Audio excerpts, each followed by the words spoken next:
আপনি বলুন, মানে এরা যে মিথ্যাবাদী, এরা লোক ঠকানো কারবার করে, এইটা এখন লোক বুঝে গেছে। এবারে রেজিনগরবাসী যদি বুঝতে পারে, মানে ওইখানে এসে বলছেন মুসলিম দরদ দেখাচ্ছেন যে মুসলমানদের কোনো ভয় নেই, আমরা হিন্দু মুসলমান করি না, অথচ বারাইপুরের ঘটনায় আশেপাশের গ্রামগুলো খালি হয়ে গেছে, লোক পালিয়ে গেছে, দেদার ধরপাকড় চলছে, আতঙ্কিত, আর বলছে আমি কাউকে ছাড়বো না, অমুক তমুক। 200 জনের টার্গেট উনি সেট করে দিলেন। তাহলে আপনি যদি এরকম ম্যান্ডেট দেন, আপনার পুলিশ সেরকমই কাজ করবে। অতএব কিছু হবে না, কোনো প্রতিশ্রুতি পুরো হবে না, কোনো উন্নয়ন হবে না, কিছুই হবে না। দেখেন, মমতা বন্দ্যোপাধ্যায়ের ব্যাপারে পরিষ্কার বলছি, মমতা বন্দ্যোপাধ্যায়ের এই বিষয় নিয়ে আন্দোলন করার কোনো অধিকার নেই, কারণ তার 15 বছর রাজত্বে মেয়েরা সুরক্ষিত ছিল না, এবং কোনো মার্ডার, নিরীহ মানুষের মার্ডার, কোনো ধর্ষণ উনি কারো বাড়িতে যাননি, বরঞ্চ ব্যঙ্গ করেছেন সাজানো ঘটনা, মিথ্যা ঘটনা, ছোট্ট ঘটনা, কুৎসা করা হচ্ছে রাজ্যের, এই ধরনের অদ্ভুত অদ্ভুত কথা বলেছেন, এবং পুরো রাজ্যে গাঁজা কেসে, বিভিন্ন কেসে বিরোধীদের যেভাবে ক্রাশ করেছেন, মানবাধিকার লঙ্ঘন করেছেন। আজকে তার এত মানবাধিকার ফেটে পড়ছে কেন? ওই পীড়িতার জন্য পুরো পশ্চিমবাংলা আছে। এই মমতা বন্দ্যোপাধ্যায়ের আর দরকার নেই। আমি ওনার ব্যাপারে একেবারেই মানে নরম নই। উনি যেভাবে রাজ্যটাকে ধ্বংস করেছেন, হ্যাঁ মুখ্যমন্ত্রী আছে শুভেন্দু অধিকারী, আমাদের অধিকার আছে তার ভালোটা ভালো আর তার খারাপটা খারাপ বলবো, সমালোচনা করব, কিন্তু মমতা বন্দ্যোপাধ্যায়ের আর এই বিষয় নিয়ে কথা বলার কোনো অধিকার নেই। আরে ওর জন্য তো আমরা আছি, এই মেয়েটির জন্য, বারুইপুরের মেয়ের জন্য, বাকি মেয়ের জন্য, যেখানেই হবে আমরা জোট বাঁধছি এবং লিগ্যাল সেলও তৈরি করছি, আমরা দাঁড়াবো।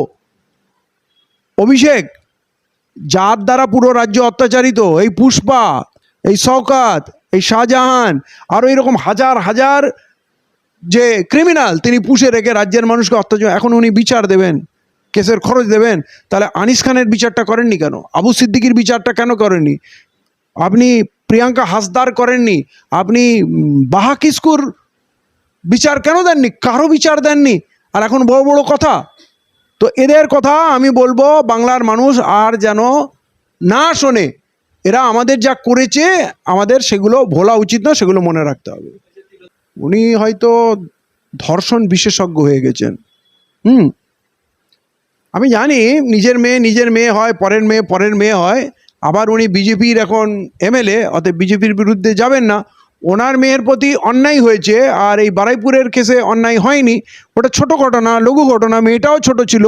অতএব কি বলবো, যে নিজের মেয়ের জীবনের বিনিময়ে একটা এমএলএর সিট নিতে পারে, আপনি বলুন তো এমএলএ হওয়ার কি দরকার ছিল? বিজেপির কাছে উনি বিচার চাইতেই পারতেন। আর যদি মনে হয় ওকে শর্ত দিয়েছিল, ঠিক আছে আপনাকে আমরা একটু ব্যবহার করব, আপনি এমএলএ সিটে দাঁড়ান, আপনাকে নিয়ে আমরা রাজনীতি করব, বিনিময়ে আমরা বিচার দেবো, তাহলে আজকে তো বিচার পাননি। উনি কি রিজিগনেশন করবেন, নাকি ওই গদির মখমলি চেয়ারটা খুব আনন্দ দিচ্ছে? আসলে মরালিটি নেই, চরিত্র নেই। মেয়ের জীবনের বিনিময়ে সওদা করে একটা এমএলএর সিট জোগাড় করেছেন। এদের থেকে মানে নোংরা আর কিছু হতে পারে না। উনি যদি, আমি এই মেয়েটার জন্য ওনাকে লড়তে বলছি না, নিজের মেয়ের জন্যে যদি বিচার শর্ত হতো, তাহলে বিচার না পাওয়ার জন্য উনি এতক্ষণে পদত্যাগ করে দিতেন, প্রতিবাদ করতেন।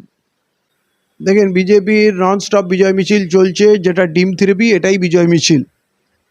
কিন্তু এই বিজয় মিছিলের প্রকারবৃদ্ধি হচ্ছে কি, বড় চোররা বন্ধু হয়ে যাবে আর ছোট চোররা ডিম খাবে। আর এখন তো বলেছিল কি দরজা বন্ধ আছে, তৃণমূলের লোকদের নেওয়া হবে না, এখন জানলা দিয়ে ঢোকাচ্ছে। তৃণমূলের 3টে এমপি, রাজ্যসভার এমপি, তারা রিজাইন করে সঙ্গে সঙ্গে বিজেপির টিকিট পেয়ে গেল, ওরা আবার রাজ্যসভায় চলে যাবে। তাহলে আমার কথা হলো, এই বিজেপির তো লড়াই ছিল তৃণমূলের বিরুদ্ধে, সেই তৃণমূলের সব এমএলএ এমপিগুলো ভালো কী করে হয়ে যাচ্ছে? আর যারা প্রথম দিন থেকে গত বহু বছর ধরে বিজেপি করছে, যারা মার খেয়েছে, যারা কেস খেয়েছে, যারা অনেক স্যাক্রিফাইস করেছে, তাদের মধ্যে কি কোনো লোক ছিল না তাদেরকে রাজ্যসভায় পাঠানো যায়? তাহলে তো আজকে বিজেপির যারা কর্মী, বিজেপির যারা নেতা, তাদের ভাবার সময় এসছে এটা কীরকম রাজনীতি, যে তৃণমূলের বিরুদ্ধে লড়বে বলে এই বিজেপি সংগ্রাম করলো বা সাধারণ মানুষকে প্রতিশ্রুতি দিল, আর বললো তৃণমূলদের নেওয়া হবে না, এখন সেই তৃণমূলকে ঘরে ঢুকিয়ে নিচ্ছে। আপনি ধরুন ঋতব্রতর নাম করে ওইখানে প্রায় 65টা এমএলএকে পুষে রেখেছে বিজেপিতে, আবার 20টা 22টা ওখানে লোকসভার নিয়েছে, এদিকে রাজ্যসভার ছিল সেগুলোও নিয়ে নিচ্ছে। তাহলে বাদ কি গেল? পুরো তৃণমূলটাই তো বিজেপি হয়ে গেল। তাহলে যদি তৃণমূলের এমএলএ এমপিগুলোই বিজেপি করে, তাহলে যারা বিজেপি করেছে তারা কবে চান্স পাবে? মানে এইটা যে কি পরিমাণ প্রতারণা, এটা বিজেপির যারা সমর্থক ভোটার তাদের বোঝার প্রয়োজন আছে।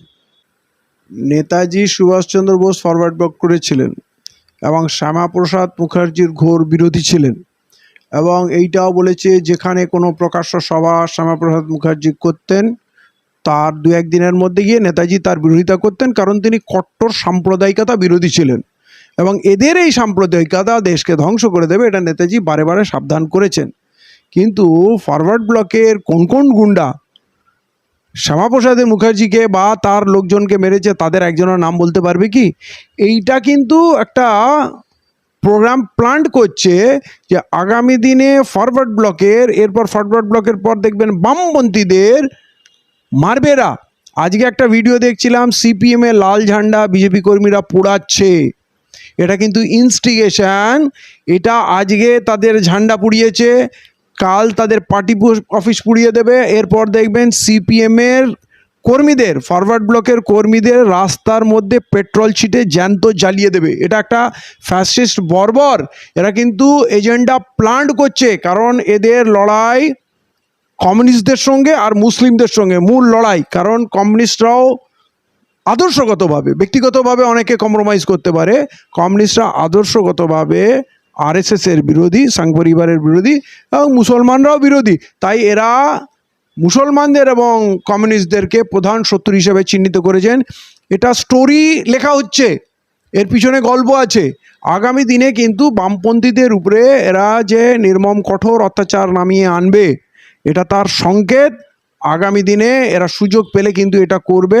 অতএব পুরো সমাজকে সচেতন হতে হবে। এটা বামপন্থী ডানপন্থী বলে না, ভারতের সংবিধান আছে, গণতন্ত্র আছে, কাঁধে কাঁধে মিলিয়ে লড়তে হবে। এবং আমরা চাইবো না কেউ বিজেপিরও কোনো কর্মীকে হত্যা করুক, বিজেপিরও কর্মীকে পুড়িয়ে দিক, তার বাড়ি লুট করুক, আমরা চাইবো না। কারণ এটা আদর্শের লড়াই। যেই দিন বিজেপির কর্মী সমর্থকরা বুঝবে যে এই বিজেপি ফ্যাসিস্ট শক্তি, এই আরএসএস ফ্যাসিস্ট শক্তি, এরা আমাদের ধর্মীয় আবেগ দিয়ে নাচাচ্ছে, আমাদের কোনো উপকারে আসবে না, বরঞ্চ ক্ষতি করবে। একসময় হিন্দুরাও কিন্তু বিজেপিকে ত্যাগ করবে। কিন্তু কেউ বিজেপি করছে বলে তাকে আমি মারবো, তার ঘর লুট করব, জ্বালিয়ে দেবো, এইটাকে কখনো সমর্থন